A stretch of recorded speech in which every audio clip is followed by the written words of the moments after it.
ছুটি special Sunday ফান্ডে। আমরাও থাকছি সানডে ফান্ডে।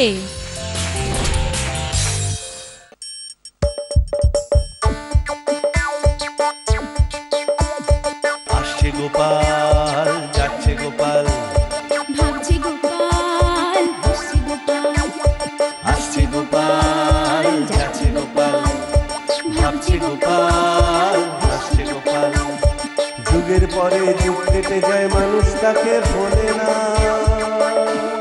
যুগের পরে যুগ কেটে যায়, মানুষ তাকে ভোলে না।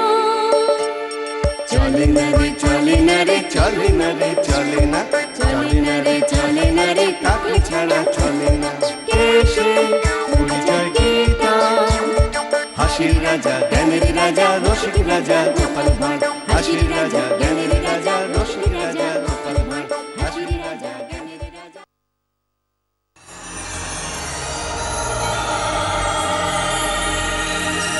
এই দেখো, এই বেটা নন্দী, তোর মুখের দিকে তাকিয়ে কি দেখছিস? হ্যাঁ, যা যা, আমার মূর্তিগুলো মন্দিরের ভেতরে রেখে দে, যা।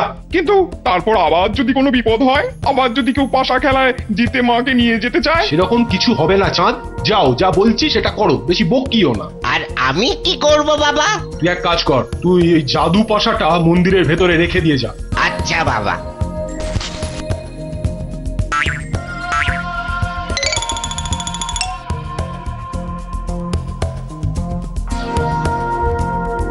ওই দেখো দেখো, মন্দিরে মহাদেবের মূর্তি ফিরে এসেছে গো। এই পার্বতীরও মূর্তি এসছে। ওই দেখো দেখো, মন্দিরের ভিতরে আবার পাশাও রয়েছে।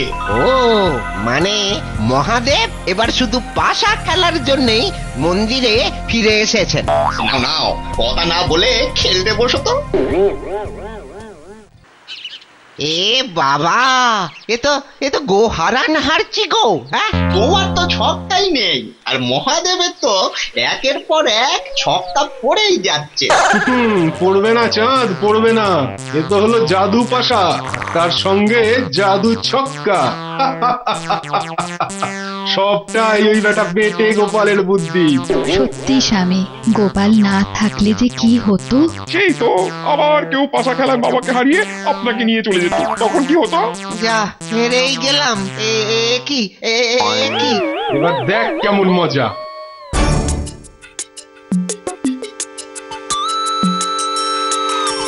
এসব কি হচ্ছে গো মন্ত্রী? মহাদেব আর পার্বতীর মূর্তি নাকি ফিরে এসেছে মন্দিরে, আবার তার সঙ্গে পাশাও রয়েছে। শুধু তাই নয় মহারাজ, যেই খেলতে বসছে হেরে গিয়ে নিজের জামা কাপড় খুলে অথবা টেকো হয়ে বাড়ি ফিরে আসছে। না, ব্যাপারটা দেখতে হচ্ছে তাহলে। শুধু দেখলে হবে না মহারাজ, একদম মহাদেবের সঙ্গে পাশাও খেলতে হবে। বলা তো যায় না, যদি জিতে গেলেন তবে তো স্বর্গে যাওয়ার রাস্তা পাকা। কথাটা তো মন্দ বলনি মন্ত্রী। আর হারলে যদি আপনার মুন্ডুটা চলে যায়, তাহলে আমায় দেখে কে?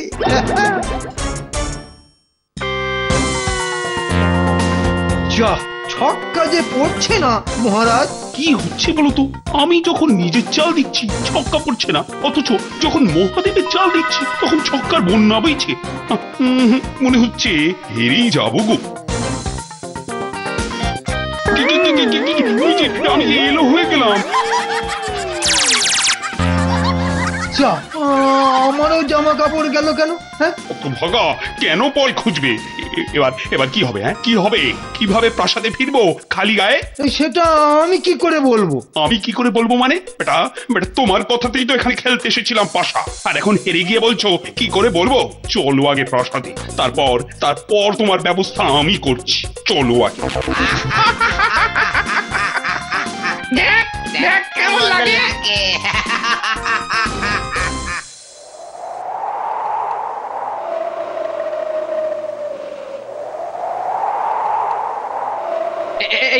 এই যে ব্রহ্মারাজ, স্বর্গে ঢোকা বেরোনোর ব্যাপারটা তো ঠিক করা হলো, কিন্তু তাতে তো আমার গিন্নিকে ফেরত পাওয়া যাবে না।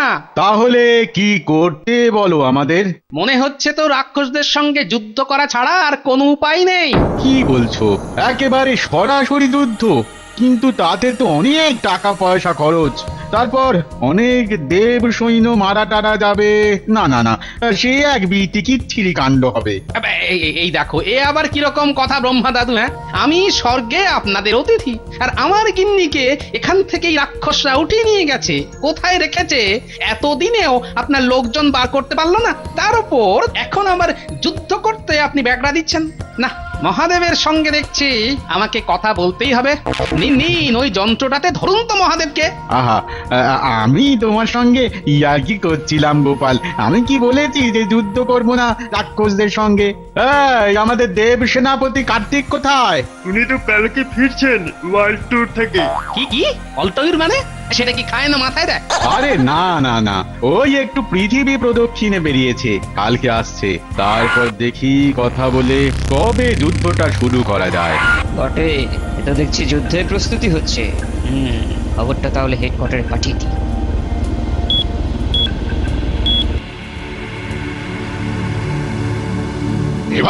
এবার কি হবে? দেবতাদের তো সৈন্য অস্ত্র শস্ত্র সবই বেশি, কি করে টিকবো আমরা ওদের সামনে? আছে মহারাজ, একটা উপায় আছে। ওই বেটা কাতু বিয়ে করার জন্য পাগল, কিন্তু মুশকিল হলো ওকে কেউ বিয়েই করতে চাইছে না। আসলে ওর গলার আওয়াজ মেয়েদের মতো বলে। তো তার সঙ্গে ওর যুদ্ধ না করার সম্পর্কটা কি? এখানেই তো গলায় গলায় সম্পর্ক মহারাজ।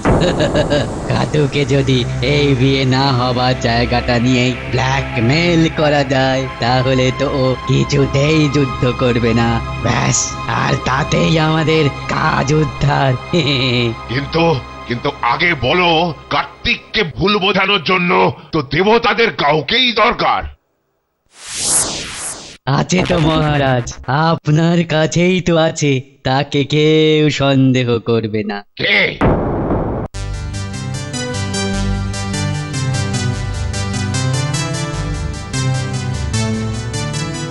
নারায়ণ নারায়ণ। এই যে বাবা কাতু, তোমার ওয়ার্ল্ড ট্যুর শেষ হলো?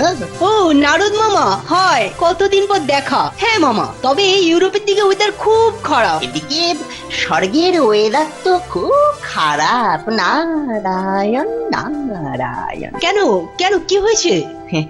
নারায়ণ নারায়ণ। বাবা বাবা, তুমি দেখছি কিছুই জানো না। শোনো শোনো তাহলে।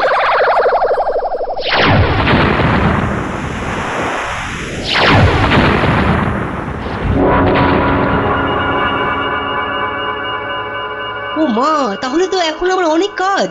নারায়ণ নারায়ণ, এখানেই তো আমার খুব কষ্ট গো, খুব কষ্ট। নারায়ণ, কষ্ট? কিসের কষ্ট? বাহ, কষ্ট না যে স্বর্গের একটা অপ্সরা উর্বশী কেউ তোমাকে বিয়ে করতে রাজি হলো না, শুধু তোমার এই মেয়ে গলাটার জন্য। সেই স্বর্গের বিপদের দিনে তুমি কিরকম কিছুই মনে না রেখে ঝাঁপিয়ে পড়ছো। নারায়ণ নারায়ণ। সে কি বলছো গো? এটা তোমার কর্তব্য। কর্তব্য না ছাই। তাই বাবা, স্বর্গের কেউ তোমার বিয়ের কথাটাই ভাবলো না। তোমাকে এই এতটা বয়স পর্যন্ত আই বুড়ো করে রাখলো, কানা পাচ্ছে। সেই তাদের জন্য তুমি নাকি তোমার কর্তব্য পালন করছো। তুমি কি দেবতা না মানুষ কে জানে? কথাটা অবশ্য তুমি ঠিকই বলেছো মামা। তাহলে আমাকে এখন কি করতে বলো? কি আবার করবে, এটাই তো তোমার উচিত সময়, স্বর্গের সবাইকে টাইট দেওয়ার। নারায়ণ নারায়ণ। মোদ্দা কথা হলো, তুমি যুদ্ধ করবে না। বেশ, তবে তোমার কথাই রইলো, আমি আর যুদ্ধ করব না। নারায়ণ নারায়ণ। হলো না গোপাল, হলো না, যুদ্ধ করা আর হলো না। আরে আমাদের দেব সেনাপতি কার্তিক, ও তো একেবারে বেঁকে বসেছে। কেন হঠাৎ এরকম করছে কেন? আসলে স্বর্গের কোনো অপ্সরাই তোকে বিয়ে করলো না, ওর শুধু গলার আওয়াজটা মেলি, জানো, তাই সুযোগ বুঝে এখন কায়দা করছে। ও, তাহলে কোনো অপ্সরাকে ধরে বেঁধে ওকে বিয়েটা দিয়ে দিন। না গোপাল, আর সেটা বোধহয় হবার নয়। এখানকার অপ্সরারা সবাই খুব চালাক। কিন্তু আমি ভাবছি কার্তিকের কানটা ভাঙালো কে? ঠিক আছে, দেখি কি করা যায়। হ্যালো হ্যালো হ্যালো 008 বলছি।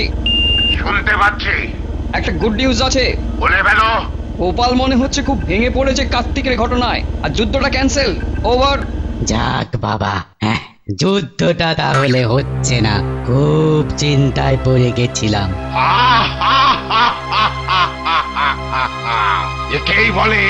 একেই বলে ঘোরের শত্রু বিভীষণ।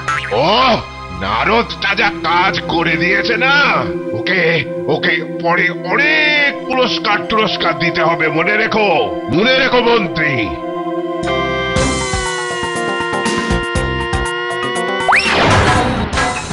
বাবা, এই যে রাক্ষসের মহারাজ হয়েছেন, এটা কি হচ্ছে? এটা কি কি আবার হলো? বলি হতে আর বাকিটা কি রেখেছেন? কোথায় আমার পর গোপাল সব দেবতাদের নিয়ে যুদ্ধে আসার প্রস্তুতি নিচ্ছিল, পুরো একেবারে রামায়ণের মতো, আর আমিও সীতার মতো কেঁদে কেটে ভাসাতাম না। এমনকি কল কাঠি নড়লেন যে যুদ্ধটাই ভেস্তে গেল। আমি এবার ঠিক করেছি, আমি এবার না মরা পর্যন্ত আর কিছুই খাবো না। হ্যাঁ, সে কি? আবার পাল্টিও খাচ্ছে। ওরে চুপ! এটা দেখছি আমাকে বউয়ের হাতে ঝাঁটা পেটা না করিয়ে ছাড়বেই না। বলি বেশ হবে, ঠিক হবে, ঝাঁটা লাঠি সব কিছু দিয়ে পেটানো উচিত আপনাকে। আচ্ছা থামো। আমি দেখছি কি ব্যবস্থা করা যায়। না না না না না, আমি যেটা একবার ঠিক করে ফেলেছি সেটা থেকে আমি একদম নড়বই না। আচ্ছা বেশ, কিন্তু যুদ্ধ না করলে তোমার বিয়ে হবে তো? আরে বাবা, সেটার জন্য তো অপ্সরা খোঁজা চালিয়ে যেতে হবে, কিন্তু আমি বিয়ে করবই। আর যেহেতু এই স্বর্গের কোনো অপ্সরাই আমাকে বিয়ে করতে রাজি হয়নি, তাই এই স্বর্গের জন্য আমি কোনো যুদ্ধ করব না, ব্যাস সিম্পল। কিন্তু আমার মনে হয় তুমি সেরকম কাউকে পাবে না, বুঝলে? পাবো না মানে? আলবাত পাবো। আমার এরকম হ্যান্ডসাম চেহারা আমি একটা মেয়ে পাবো না? নারদ বাবা নিজে আমাকে বলেছে খুঁজে দেবে। হ্যাঁ, নারদ আবার এখানে কোথা থেকে ঢুকে পড়লো? তাহলে কি ব্রহ্মার কাছ থেকে খবর বাইরে বেরিয়ে যাচ্ছে? হ্যাঁ, কিন্তু বলছি এতদিনে পেলে না, আর এখন নারদ খুঁজলেই পট করে পেয়ে যাবে। এটা কি মামার বাড়ি নাকি? না, আসলে মামা তো কখনো নিজে খোঁজেনি। এই যে আমি যুদ্ধে রাজি হলাম না মামার কথায়, তাই এবার মামা নিজে খুব মন দিয়ে খুঁজবে বলেছে। আর জানোই তো মামার আমার কত জানাশোনা। আচ্ছা, তাহলে নারদই ব্যাটার কান ভাঙিয়েছে দেখতে হচ্ছে। কিন্তু বিয়ে যে করবে তার ফল কি হবে একবার ভেবে দেখেছো? মানে আসল ব্যাপারটাই তো তোমায় বলা হয়নি। এই যে তোমায় আমরা মানে ওই মর্তের মানুষজন এত ভালোবেসে পুজো করি কেন বলতো? এটা কে না জানে আমায় ভালো দেখতে বলে। ঠিক ঠিক ঠিক। আর এই জন্যেই মায়েরা পূজা করে তোমার মতো ছেলে পাবার জন্য। মেয়েরা তোমার মতো বর খোঁজে, কিন্তু একবার বিয়ে করলেই তো ব্যাস সব তালে গলে অম্বল হয়ে গেল। এই দেখো, যা বলবে পরিষ্কার করে বলো তো, এরকম ন্যাকামো আমার একদম সহ্য হয় না। একবার বিয়ে করে ফেললেই তুমি যে হয়ে গেলে ছেলে থেকে লোক। আর বিয়ে করার লোকেদের কদর না আছে মায়েদের কাছে, না আছে মেয়েদের কাছে। তখন তোমার এই বাজার থাকবে মর্তের মা মেয়েদের কাছে। বলো বলো বলো বলো না বলো। হ্যাঁ তাই তো, এটা তো তুমি খারাপ বলনি। ভেবে দেখো বিয়ে করবে কিনা। যতই হোক তোমার নারদ মামা তোমার জন্য নাকি অপ্সরা দেখে দেবেন বলেছেন। ওরে বাবা, তুমি যে আবার সব গুলিয়ে দিলে।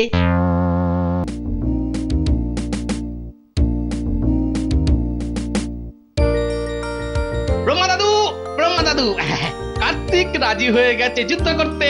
হ্যাঁ বলো কি? হ্যাঁ, এ তো খুব ভালো খবর। আমাদের গোপন প্ল্যান এবার রাক্ষসদের একেবারে ভিটে মাটি ছাড়া করে ছাড়। বেটা গোপাল বলে কি? গেম পুরো পাল্টে দিল কাতুকে রাজি করিয়ে। না, খবরটা পাঠিয়ে দিই হেডকোয়ার্টারে।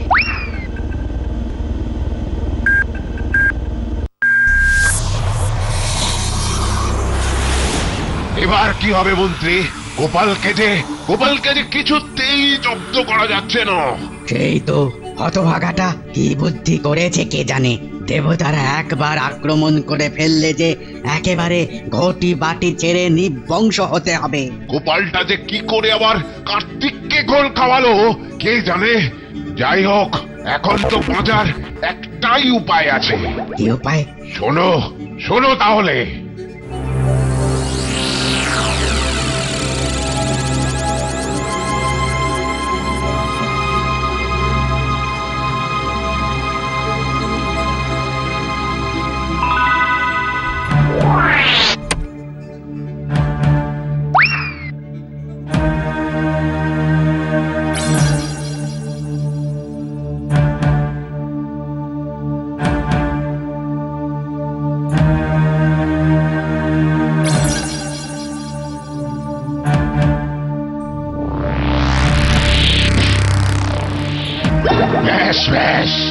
এই কে আছিস? এদিকে আয়, গোপালের গিন্নিকে তুলতে হবে।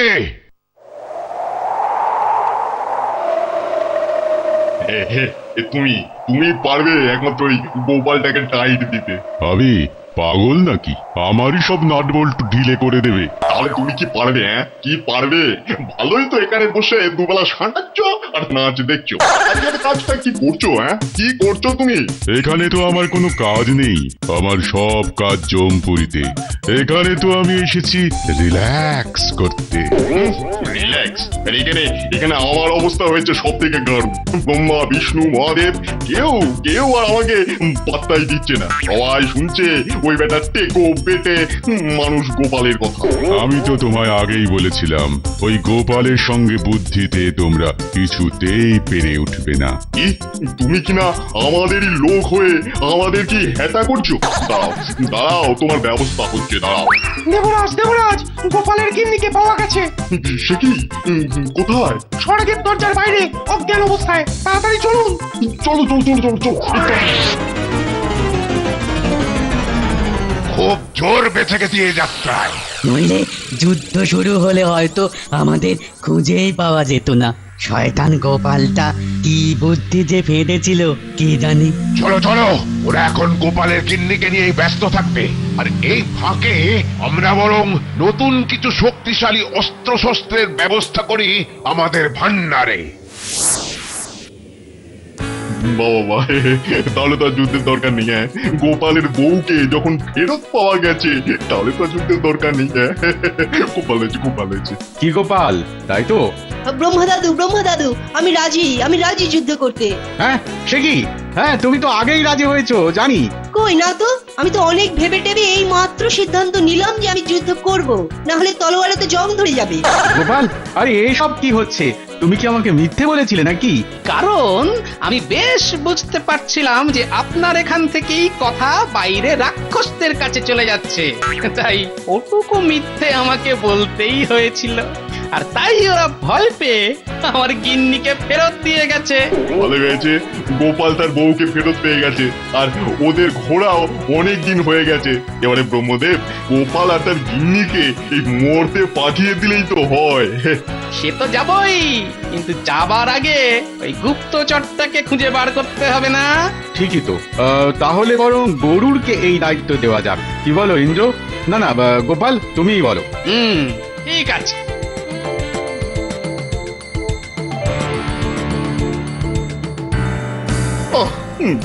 বেটা বাটুলটাকে এখান থেকে না তাড়ালেই নয়। সব ক্ষীর ও বেটা একাই খেয়ে যাচ্ছে।